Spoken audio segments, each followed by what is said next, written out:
بسم اللہ الرحمن الرحیم الحمد للہ وکفا وسلام علی عباده الذین اصطفى اما بعد اعوذ باللہ من الشیطان الرجیم بسم اللہ الرحمن الرحیم اولئک الذین امتحن اللہ قلوبهم للتقوی لهم مغفرۃ۔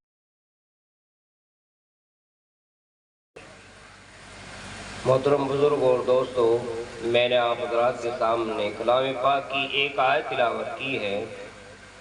دعا فرمائیں کہ قرآن پاک کی آیت کی روشنی میں سے بات کرنے کی اور اس پر ہم سب کو عمل کرنے کی توفیق عطا فرمائیں، کیونکہ میں تو آپ کے پڑوس میں رہتا ہوں اور پڑوس کیا سب گیان پور پچپیڑا ایک ساتھ ہی بولتا ہے۔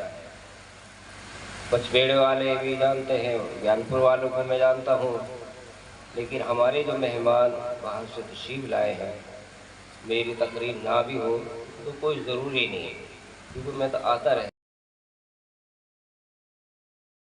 اکابرین یہاں تشریف فرما ہے، ان کی نصیحت سننا ضروری ہے کہ ان کو بلایا گیا ہے۔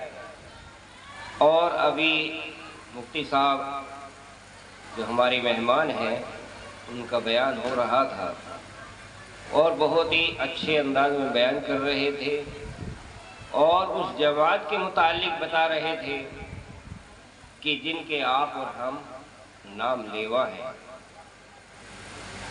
اللہ ہم سب کو ان کے نام۔ ابھی ہمارے ایک مہمان یعنی عالم دین مولانا محمد آصف صاحب جو امانت اللہ ثانی کہلاتے ہیں، وہ بھی تشریف لا چکے ہیں، اور اسی طریقے سے مفتی عبدالسمیع صاحب دہلی سے تشریف لانے والے ہیں، ان کا بھی بیان ہوگا۔ اور ہمارے مدرسے کے سرپرست حضرت مولانا مفتی سلمان صاحب دارالعلوم دیوبند سے تشریف لا رہے ہیں، اور انہی کی دعا پر اجلاس میں جلسے کا اختتام ہوگا، دستار بندی بھی ہوگی۔ ان کے علاوہ اور بھی جو ہے عالم تشریف لا رہے ہیں، اس لیے آپ حضرات جو ہماری بستی والے ہیں، جو ادھر ادھر ہیں، وہ جلسہ گاہ کے اندر تشریف لے آئیں، کیونکہ جلسہ گاہ کے اندر جو ہے گیان پور والے ہیں نہیں، بہت کم تعداد میں ہیں۔ اس لیے آپ کو معلوم ہے کئی روز سے آپ کو پتہ چل گیا ہے کہ مدرسے کا جلسہ ہے، ایک دن کے لیے کام چھوڑ دیتے، گیہوں نکل رہے ہیں تو ایک دن کے لیے چھوڑ دیتے کہ مزدور نہیں، اپنا کام ہے اور اپنے گیہوں ہیں۔ اس لیے آپ حضرات جو ہے جو بستی کے اندر ہیں اور جو ادھر ادھر ہیں، وہ جلسہ گاہ کے اندر تشریف لے آئیں، تاکہ آنے والے ہمارے مہمان وہ آپ کو دیکھ کر کے، آپ کے مدرسے کو، آپ کے جلسے کو دیکھ کر کے خوش ہوں اور وہ کچھ کہیں، کیونکہ جب مجمع ہوتا ہے جبھی آدمی کچھ کہہ پاتا ہے۔ اب مفتی صاحب کا بیان تھا، لیکن وہ بھی نہ آدمی نہ ہونے کی وجہ سے مختصر کر کے بیچارے چلے گئے، ورنہ بہت اچھا بیان کر رہے تھے اور صحابہ کی تاریخ میں بیان ہو رہا تھا۔ میں نے بھی صحابہ کے متعلق ہی آیت پڑھی ہے، اللہ مجھے بھی اس پر صحیح بولنے کی، عمل کی توفیق عطا فرمائے۔ صحابہ کی جماعت وہ جماعت ہے کہ قرآن پاک کے اندر دوسری جگہ پر اللہ نے ارشاد فرمایا وَكُلًّا وَعَدَ اللَّهُ الْحُسْنَىٰ، کہ اللہ نے تمام کے تمام صحابہ سے حسنہ یعنی جنت کا وعدہ کیا، اور بعض صحابہ کے لیے تو اللہ کے نبی صلی اللہ علیہ وسلم نے نام لے کر کے فرمایا کہ ابو بکر بھی جنتی اور عمر بھی جنتی، عثمان بھی جنتی، علی بھی جنتی، جن کو عشرہ مبشرہ کہا جاتا ہے، 10 نام لے کر کے یہ مبارک جماعت ہے۔ جیسے بچے مدرسوں کے اندر پڑھتے ہیں، اسکولوں میں پڑھتے ہیں، اور ان کا امتحان ہوتا ہے تقریری، تحریری، اور بچہ اس کا جواب دیتا ہے، لکھتا ہے۔ صحابہ کا بھی امتحان لیا اللہ تبارک و تعالی نے، صحابہ کا امتحان لیا. کیسے؟ کوئی تقریر نہیں، تحریر نہیں، کوئی کتاب نہیں سامنے کہ ان کے اندر تقوی اور پرہیزگاری ہے نہیں. امتحان لینے والا اللہ، امتحان دینے والے صحابہ، امتحان لینے والا اللہ جو دلوں کی بات کو جانتا ہے اور جو چھپی ہوئی چیزوں کو جانتا ہے، وہ امتحان لے رہا ہے صحابہ کا، اور وہ امتحان میں کامیاب. اللہ نے خود قرآن پاک کے اندر فرمایا اولئک الذین امتحن اللہ، اللہ نے ان کا امتحان لیا، یعنی صحابہ کا امتحان لیا کس چیز کا؟ کہ ان کے اندر تقوی اور پرہیزگاری ہے یا نہیں. تو ان کے اندر تقوی اور پرہیزگاری تھی. جیسے فضائل اعمال کے اندر بھی حضرت صدیق اکبر رضی اللہ تعالیٰ عنہ کا واقعہ آتا ہے، حضرت فاروق اعظم رضی اللہ تعالیٰ عنہ کا واقعہ آتا ہے کہ ایک روز جو ان کا خادم یا غلام تھا صدیق اکبر رضی اللہ تعالیٰ عنہ پر، وہ کھانا لایا، بھوکے تھے، کھانا کھا لیا. پھر بعد میں معلوم کیا کہ کہاں سے لائے تھے، کیسا تھا، کہاں سا تھا. کہا کہ میں نے زمانہ جاہلیت میں ایک منتر پڑھا تھا ایک کے اوپر، وہ ٹھیک ہو گیا تھا، ان کی یہاں ایک پروگرام ہو رہا تھا، انہوں نے مجھے کھانا دیا، وہ ہے کھانا. تو کہا کہ تو مجھے بالکل ہلاکی کر دیتا، اور اس کھانے کو کہہ کر کے الٹی کر کے نکالا. جب تک نہیں نکلا، جب تک چین سے نہیں بیٹھے. تو اس لیے ان کے ہے کہ جب آپ صلی اللہ علیہ وسلم کی وفات ہو گئی، اور وفات کے بعد خلافت کی ذمہ داری، دین کی ذمہ داری صدیق اکبر رضی اللہ تعالیٰ عنہ کے اوپر رکھی گئی. کپڑے کا کام کرتے تھے، کپڑا لے کے بازار چلے گئے. بازار میں فاروق اعظم رضی اللہ تعالیٰ عنہ ملے یا راستے میں. کہا کہاں جا رہے ہیں؟ کہ اس کو بیچنے کے لیے جا رہا ہوں. کہ اس کام کا کیا ہوگا جو ذمہ داری آپ کو دی گئی ہے؟ کہ تو میرے اہل و عیال کا کیا ہوگا؟ تو جتنا ان کا خرچہ ہو سکتا تھا کم سے کم وہ ان کا بیت المال سے مقرر کیا گیا. ایک روز بیوی کہنے لگی کہ میٹھی چیز کھانے کو جی چاہتا ہے. کہنے لگے میرے پاس تو کچھ ہے نہیں. وہ فرمانے لگے تھوڑا تھوڑا سا اس میں سے بچا لیں، اور پھر اس کے بعد میٹھا لے کر کے بنا لیں، استعمال کر لیں. ٹھیک ہے. تھوڑا تھوڑا بچایا. کئی دن کے بعد وہ میٹھا سامنے آیا. کہا یہ کہاں سے آیا؟ کہ ہم تھوڑا تھوڑا سا اس میں سے بچا رہے تھے اور اس میں سے ہی وہ بنایا جائے. تو اتنا ہی اور کم کرا دیا جتنا وہ روز بچا بچا کے میٹھا بنایا. کتنا زائد آ رہا ہے.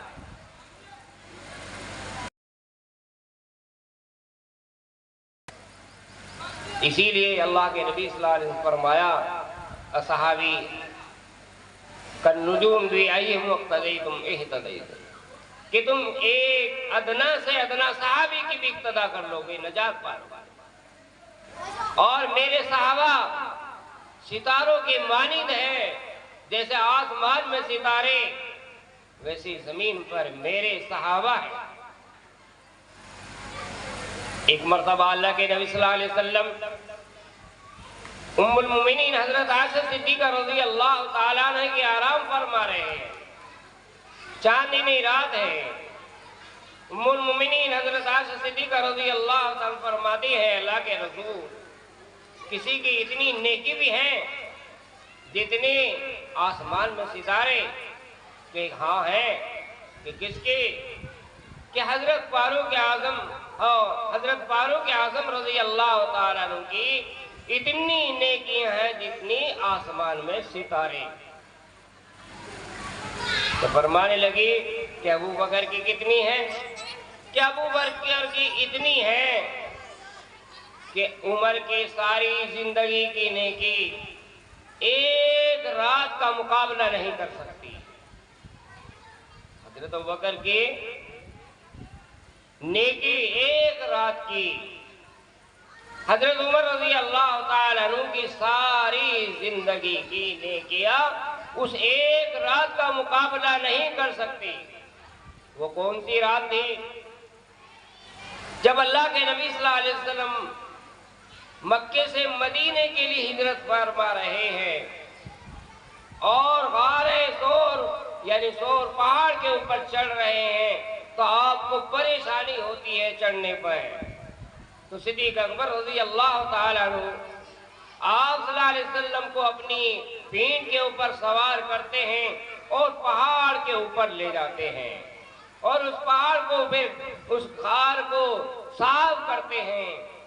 کپڑے اس سوراخیں تھے اس میں، ان سوراخوں کے اندر کپڑا ٹھوستے ہیں اور صاف کرنے کے بعد آپ صلی اللہ علیہ وسلم کو فرماتے آپ اندر تشریف لائیے۔ تو اس رات کا مقابلہ حضرت عمر رضی اللہ تعالیٰ عنہ کی ساری زندگی کی نیکیاں اس رات کا مقابلہ نہیں کر سکتی۔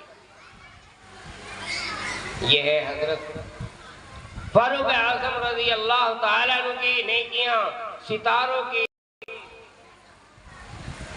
مانند یعنی ستاروں کے برابر، اور صدیق اکبر رضی اللہ تعالیٰ عنہ کی ایک رات کی نیکی کتنی ہے؟ فرمایا کہتے حضرت فاروق اعظم رضی اللہ تعالیٰ عنہ کہ ابو بکر صدیق رضی اللہ تعالیٰ عنہ میری ساری زندگی کی نیکیاں لے لیں اور مجھے اس رات کی نیکی دے دیں اور ایک دن کی نیکی دے دیں۔ رات کی نیکی یہی ہجرت والی رات، اور دن کی وہ کہ جب آپ صلی اللہ علیہ وسلم کی وفات ہو گئی اور آپ صلی اللہ علیہ وسلم نے اپنی حیاتی کے اندر حضرت اسامہ رضی اللہ تعالیٰ عنہ کو ایک لشکر کا امیر بنایا۔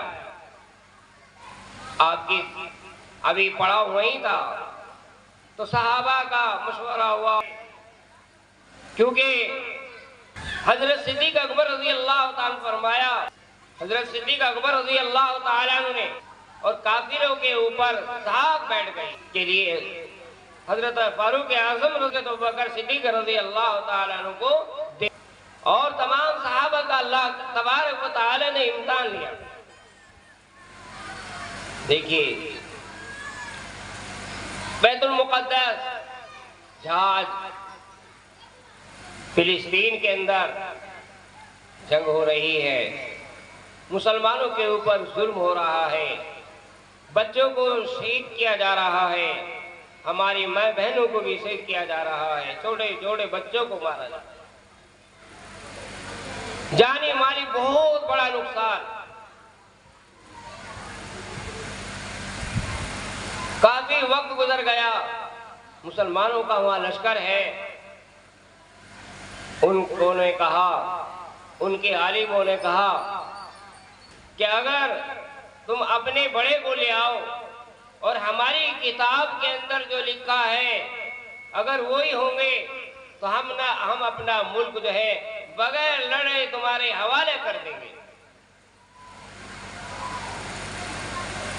حضرت خالد بن ولید رضی اللہ تعالی عنہ سپہ سالار بھی رہے اور اس صورت سے حضرت فاروق اعظم رضی اللہ تعالی عنہ سے کچھ ملتے تھے۔ تو صحابہ نے مشورہ کیا کہ مدینے خبر بھیجیں گے، اتنا وقت یہ گزر گیا ہے اور پھر حضرت عمر وہاں سے آئیں گے تو بہت وقت لگ جائے گا، اس لیے حضرت خالد بن ولید رضی اللہ تعالیٰ عنہ کو ان کو دکھا دیں کہ یہ ہیں ہمارے بڑے۔ جب وہ وہاں لے گئے ہیں دیوار کے پاس بیت المقدس، تو ان کے عالم اپنی کتاب کو دیکھ رہے تھے اور حضرت خالد بن ولید رضی اللہ تعالیٰ عنہ کو دیکھ رہے تھے۔ کہنے لگے کہ صورت تو مل رہی ہے لیکن سیرت نہیں ملی۔ فتوح شام کے اندر یہ لکھا ہے کہ وہ ان کے عالم کہہ رہے تھے صورت تو لگ رہی ہے کہ وہی ہے لیکن سیرت نہیں مل رہی ہے۔ معلوم ہوتا ہے کہ تمہارے کوئی اور ہیں بادشاہ، تمہارے بادشاہ حاکم بڑے کوئی اور ہے کہ وہ تو مدینے میں ہے کہ تم ان کو بلاؤ۔ یہ مدینے خبر پہنچائی گئی۔ آج کی طرح نہیں تھا انتظام خطوں کی دعوت کا یا فون کا، کئی مہینے لگ جاتے تھے۔ گھوڑے سوار یا اونٹ کے ذریعے سواری کی جاتی تھی۔ نہ اس وقت ہوائی جہاز تھے، نہ بسیں تھی، نہ کاریں تھی۔ وہاں جب پہنچی ہے مسلمانوں کی طرف سے کہ آپ کو بلایا گیا ہے اور ان لوگوں نے یہ کہا ہے کہ جو ہماری کتاب کے اندر لکھا ہے اگر وہی ہے تو ہم بغیر لڑے اپنا ملک تمہیں حوالے کر دیں گے، اپنے ملک کی چابی تمہیں دے دیں گے اور ہم یہاں سے چلے جائیں گے۔ مشورہ ہوا اور طے پایا کہ حضرت عمر رضی اللہ تعالیٰ عنہ کو جانا چاہیے۔ حضرت فاروق اعظم رضی اللہ تعالیٰ عنہ وہاں سے روانہ ہو گئے۔ جب شام پہنچے اور شام اپنے لشکر کے پاس وہاں پہنچے ہیں تو وہ صحابہ کہنے لگے کہ امیر المومنین یہاں کے لوگ جو ہے گھوڑے کے اوپر سواری جو کی جاتی ہے اسے پسند کرتے ہیں اور اونٹ کی سواری کو پسند نہیں کرتے، اس لیے آپ گھوڑے کے اوپر سوار ہو جائیں۔ اور یہاں کا لباس جو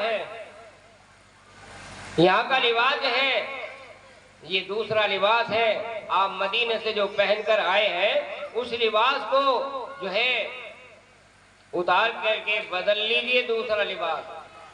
انہوں نے دوسرا لباس پہنا، گھوڑے پر چلے اور پھر اتر گئے کہ تم تو مجھے ہلاک ہی کر دیتے۔ میرے دل کے اندر بڑائی آنے لگی، میں جو مدینے سے لباس پہن کے آیا ہوں اور جس سواری پہ میں آیا ہوں اسی پر جاؤں گا۔ اب جو آگے چلنے کی منزل تھی وہ غلام کی تھی۔ جیسے وہاں سے آ رہے تھے کہ ایک منزل پیدل حضرت عمر چلتے اور غلام اونٹ کے اوپر سوار ہوتا اور پھر جو ہے غلام لے کر چلتا تو حضرت عمر اونٹ پر سوار رہتے۔ جب ان کی دیوار کے پاس جانے کا نمبر آیا تو غلام کا نمبر جو ہے اوپر بیٹھنے کا تھا اور حضرت عمر کا نکیل پکڑ کے چلنے کا تھا۔ انہوں نے کہا جی آپ امیر مومنین ہیں، آپ اوپر بیٹھ جائیں، میں چلوں نہیں۔ قیامت کے دن جو ہے پھر انصاف کے معاملے میں میری پکڑ ہوگی، اس کا کون جواب دے گا؟ تمہیں ہی چلنا پڑے گا۔ مجبوراً غلام کو جو ہے اوپر بیٹھنا پڑا اور حضرت عمر رضی اللہ تعالیٰ عنہ نکل پکڑے ہوئے اس دیوار کے پاس گئے ہیں۔ ان کے عالم دیکھ رہے ہیں، ان کی کتاب کے اندر یہ بھی لکھا تھا جب وہ یہاں آئیں گے امیر المومنین جو ہے وہ نکیل پکڑ کر یہاں آئیں گے اور ان کے بدن پر جو لباس ہوگا اس پہ 14 پیوند لگے ہوئے ہوں گے اور 2 چمڑے کے ہوں گے۔ ان کی کتاب کے اندر یہ بھی لکھا ہوا تھا۔ تو حضرت عمر رضی اللہ تعالیٰ انہوں نے دیکھنے کے بعد کہا کہ سیرت بھی مل رہی ہے، صورت بھی مل رہی ہے، یہی ہے تمہارے امیر المومنین، یہی ہے تمہارے بادشاہ، اور بیت المقدس جو ہے ملک شام کو مسلمانوں کے حوالے کر دیا۔ تو صحابہ کرام کے اندر اللہ تبارک و تعالی نے تقوی اور پرہیزگاری پیدا کی تھی، تو اللہ تبارک و تعالی نے انہیں ساری دنیا کے اندر جو ہے کامیابی عطا فرمائی۔ آج ہم جو ہے مسلمان ہیں، ہماری اعمالی زندگی جو ہے وہ اچھی نہیں گزر رہی ہے۔